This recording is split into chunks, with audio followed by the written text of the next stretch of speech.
সিদ্ধান্ত পুনর্বিবেচনা করুন, নয়তো চরম ভোগান্তির শিকার হতে হবে সাধারণ মানুষকে।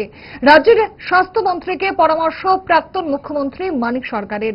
বর্তমানকে কি পরামর্শ দিলেন প্রাক্তন মুখ্যমন্ত্রী, দেখুন। কাজে এই পরিস্থিতিতে যেটা মনে হচ্ছে যে সরকারের দ্রুত তাদের এই সিদ্ধান্ত পুনর্বিবেচনা করা দরকার এবং আর একদিনও সময় নষ্ট করা উচিত না। ঠিক আছে, মানে হাসপাতালের যে ডিউটি আওয়ার্স ডাক্তারবাবুদের, সেই সময়ে